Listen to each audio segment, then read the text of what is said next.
నటి సురేఖ వాణి కూతురు సుప్రీత గురించి ప్రత్యేకంగా పరిచయం చేయాల్సిన అవసరం లేదు. ఆమెకు సోషల్ మీడియాలో ఫుల్ క్రేజ్ ఉంది. నటిగా మారకముందే ఒక హీరోయిన్ కున్నంత ఫ్యాన్ ఫాలోయింగ్ ఉంది. ఎప్పటికప్పుడు హాట్ ఫోటో షూట్స్ చేస్తూ ఫ్యాన్స్ ని థ్రిల్ చేస్తూ ఉంటుంది సుప్రీత. తాజాగా ఆమె తన బాయ్ ఫ్రెండ్ తో కలిసి ఉన్న వీడియో ఒకటి షేర్ చేసింది. అది కాస్త నెట్టింట్లో వైరల్ అవుతోంది. సుప్రీత తన బాయ్ ఫ్రెండ్ తో కలిసి ఒకే గదిలో ఉండడం గమనార్హం. ఆమెకు ఆరోగ్యం బాలేకపోయినా తన బాయ్ ఫ్రెండ్ కి ఏమాత్రం జాలి లేదని అస్సలు పట్టించుకోకుండా ఫోన్ చూస్తున్నారని వీడియోలో చెప్పింది సుప్రీత. తన ఇన్‌స్టాగ్రామ్ స్టోరీలో ఆమె షేర్ చేసింది. సదరు వీడియోతో ఉన్న వ్యక్తి సుప్రీత బెస్ట్ ఫ్రెండ్ అని ఆమె చెప్తోంది. అయితే ఫ్రెండ్స్ అందరూ కలిసి ఎంజాయ్ చేయడానికి చెన్నై ఎళ్లారట. అక్కడికెళ్ళాక సుప్రీత ఆరోగ్యం కాస్త పాడైంది. అనారోగ్యంతో బాధపడుతున్న తన ఫ్రెండ్స్‌తో కలిసి మెరీనా బీచ్‌కెళ్లినట్టుగా సుప్రీత షేర్ చేసిన వీడియో చూస్తుంటే తెలుస్తోంది. సదరు వీడియో చూసిన నెటిజన్లు రకరకాలుగా స్పందిస్తున్నారు.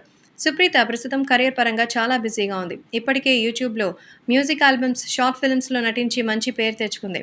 ఇక త్వరలోనే హీరోయిన్‌గా వెండితెరకు పరిచయం కాబోతోంది. 'బిగ్ బాస్' రన్నర్ అమర్‌దీప్‌తో కలిసి ఓ సినిమా చేస్తోంది. ఇందులో సుప్రీత హీరోయిన్‌గా నటిస్తున్న సంగతి తెలిసిందే. ఇది తనకి మొదటి ఫిల్మ్. కాగా ఈ సినిమాకి షూటింగ్ కూడా ఆల్రెడీ జరుగుతోంది. ఈ చిత్రం లవ్ అండ్ రొమాంటిక్ ఎంటర్‌టైనర్‌గా తెరకెక్కబోతోంది. మొత్తానికి ఎప్పుడూ సోషల్ మీడియాలో ట్రెండింగ్‌గా ఉండేటువంటి సుప్రీత ఇప్పుడు తను నిజంగానే హీరోయిన్‌గా మారబోతోంది. ఈ అవకాశం కోసం తను చేయనటువంటి ప్రయత్నం లేదు. కాబట్టి త్వరలోనే తనకి హీరోయిన్‌గా మంచి ఛాన్స్ రావచ్చింది కాబట్టి దీని తర్వాత సుప్రీత తన తల్లితో పాటు అలాంటి వీడియోలు కాకుండా సినిమాల్లో బిజీ కావాలని సుప్రీతకి సంబంధించి అభిమానులు కామెంట్స్ చేస్తున్నారు.